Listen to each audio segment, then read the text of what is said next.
Once upon a time, in a forgotten corner of the world, there stood a castle cloaked in shadow and silence. It had once been the heart of a thriving kingdom, its golden spires gleaming like sunlight against the heavens. Now, vines crept over crumbling walls, and its once bright windows flickered with an unnatural dim glow. The land around it had grown wild, the forest dense and alive with secrets. Inside the castle dwelled a creature, a beast they called him. Cursed for his pride and cruelty, he was condemned to wear the skin of a monster, his once handsome features distorted into a grotesque visage. The enchantress who cursed him had left a single hope, an enchanted rose glowing with an inner light. If the beast could learn to love and be loved in return before the last petal fell, he would break the curse and regain his humanity. But as the years dragged on, the petals withered, and the beast retreated deeper into despair, certain that no one could ever look past his monstrous form. Far from the shadowed castle, there lived a young woman named Belle, whose beauty was as radiant as the dawn. Yet, her beauty was matched only by her intelligence and curiosity, which set her apart in her small, narrow-minded village. Belle longed for a life beyond the monotony of her days, her heart aching for adventure and meaning. Her life, however, was bound by duty to her father, Maurice, an eccentric inventor who had spent years chasing dreams that yielded little but debt and disappointment. The villagers whispered behind their backs, calling Maurice a failure and Belle a fool for indulging him. Yet Belle defended her father fiercely, believing his eccentricities to be a sign of genius misunderstood by others. But Maurice was no misunderstood genius. Beneath his bumbling exterior was a man embittered by failure and consumed by selfish ambition. His kindness toward Belle was not born of love, but of convenience. She was his last connection to the world's sympathy and his only source of hope. While Belle dreamed of freedom and wonder, Maurice dreamed of wealth and status, a life where he would never again be mocked or pitied. It was on a fateful winter's night, as the wind howled through the village and snow blanketed the earth, that Maurice set out on what would become a journey of betrayal. He had received word of a potential investor for one of his contraptions, a clockwork bird meant to mimic song, but as usual, the meeting proved fruitless, and Maurice was left wandering the forest with nothing to show for his efforts.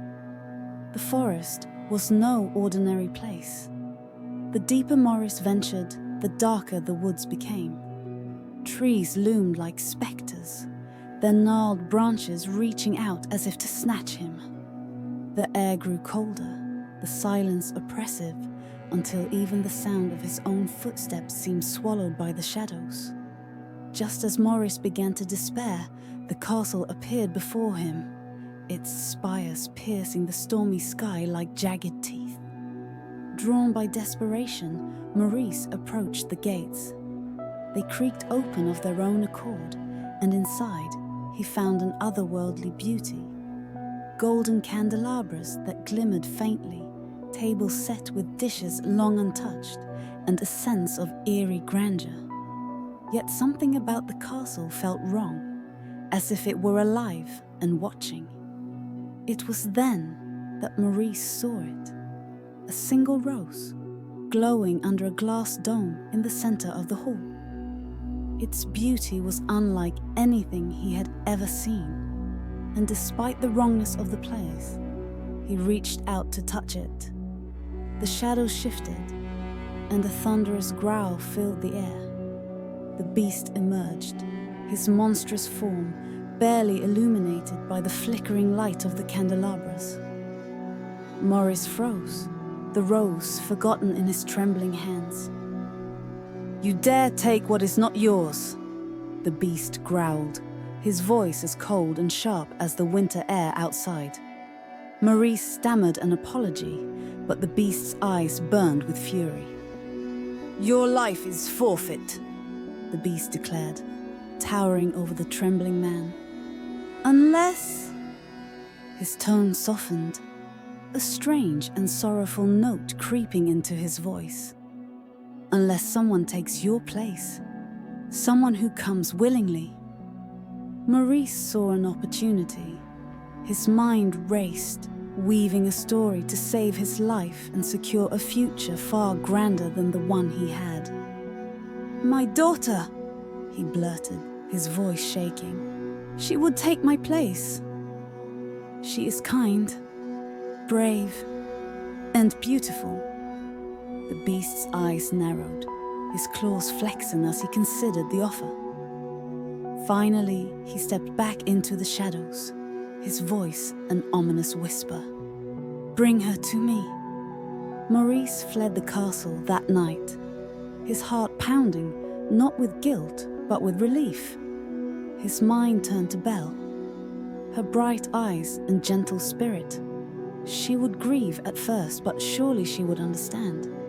Sacrificing herself for her father's survival would be noble, even heroic.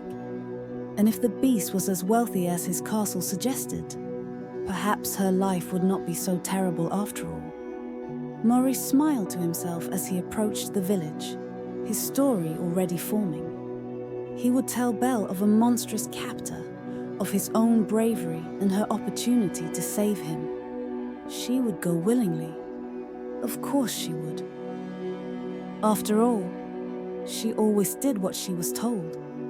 The next morning, Maurice awoke in his workshop, clutching a cup of tea Belle had left for him before she went to the market. The warmth of the tea reminded him that time was short. He needed to act quickly before the beast's patience ran thin. When Belle returned, her cheeks rosy from the cold and her basket full of bread and herbs, Maurice put on his performance. His eyes glistened with manufactured tears. His voice trembled with practiced desperation. "Belle," he gasped, clutching his chest. Something terrible has happened." Belle froze, her heart tightening at the sight of her father's distress. She dropped her basket and rushed to his side. "What is it, father? Are you hurt?" No, Maurice said, shaking his head. "I was lost in the woods last night, and I stumbled upon a castle." He shivered, as though the memory itself had chilled him. "There was a creature, a beast, Belle. He caught me trespassing. He said he would kill me unless..." Maurice hesitated, his voice cracking as he cast his gaze downward. "Unless what?" Belle asked, her voice rising with urgency. "Unless someone took my place," Maurice whispered. "I told him I would never sacrifice my daughter, but he wouldn't listen. I escaped, but I fear he'll come for me, and for you." Belle's eyes widened, her breath catching in her throat. "Then I'll go," she said firmly, her voice steady despite the fear prickling at the edges. "If it means saving you, I'll go." Maurice's heart raced with triumph, though he masked it with a heavy sigh. "No, Belle, I can't let you do this," he said, shaking his head. "I could never ask this of you." "You didn't ask," Belle said softly, her resolve hardening. "I've made my choice." Belle set off into the woods the following morning, armed with only her courage and a sense of duty. The forest felt alive, its branches rustling in whispers, as though it knew the weight of her decision. When she reached the castle gates, they opened as if expecting her. As she stepped inside, the air grew heavier. Chandeliers hung low, their candles burning faintly, casting flickering shadows across walls lined with faded tapestries. Something about the castle felt watchful. Her first encounter with the beast was as terrifying as her father's description. He emerged from the shadows with a growl, his massive frame towering over her. But Belle held her ground. "I have come to take my father's place," she said, her voice trembling only slightly. The beast studied her for a long moment before nodding. "Follow me," he said, his voice rough but steady. He led her to a chamber prepared with surprising care. A fire crackled in the hearth, and a large bed with heavy linens dominated the room. "This will be your room," the beast said. "The castle is yours to explore, but the west wing is forbidden."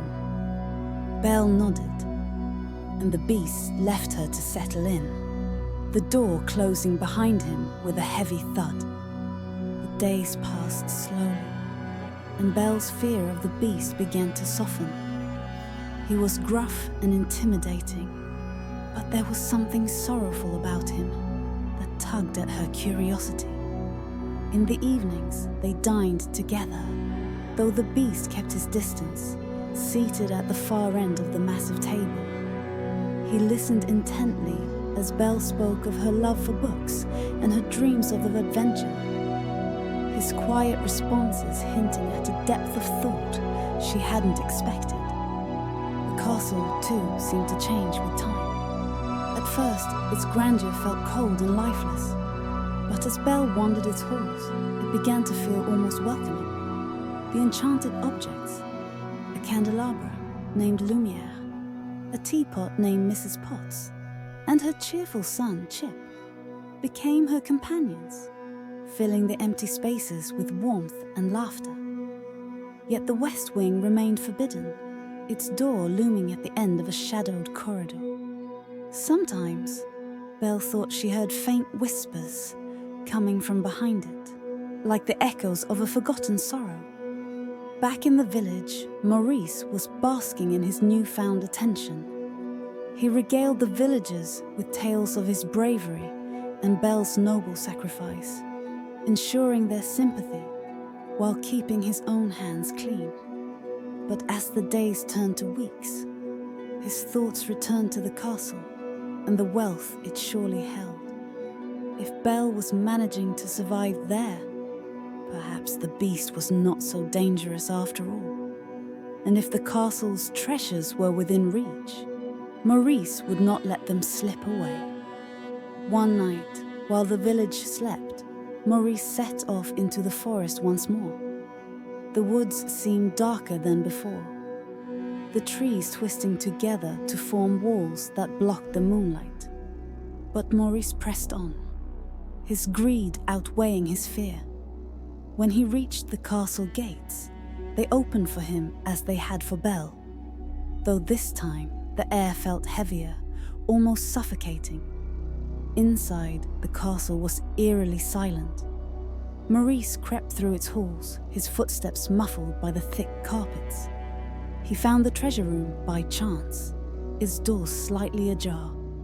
Inside, gold and jewels sparkled in the dim light, piles of riches that could make him a king. But it was the rose that caught his eye, glowing softly under its glass dome in the center of the room. Maurice approached it, his hands trembling with greed. He lifted the glass dome, and the moment his fingers brushed the rose, it crumbled to dust. A shockwave of dark magic rippled through the castle, shaking its very foundations. The beast's roar echoed through the halls, a sound of pure anguish that seemed to rattle the walls. Belle, who had been reading in the library, felt a tremor and ran toward the source of the commotion. She found the beast in the great hall, his massive frame slumped as though the weight of the world had finally crushed him.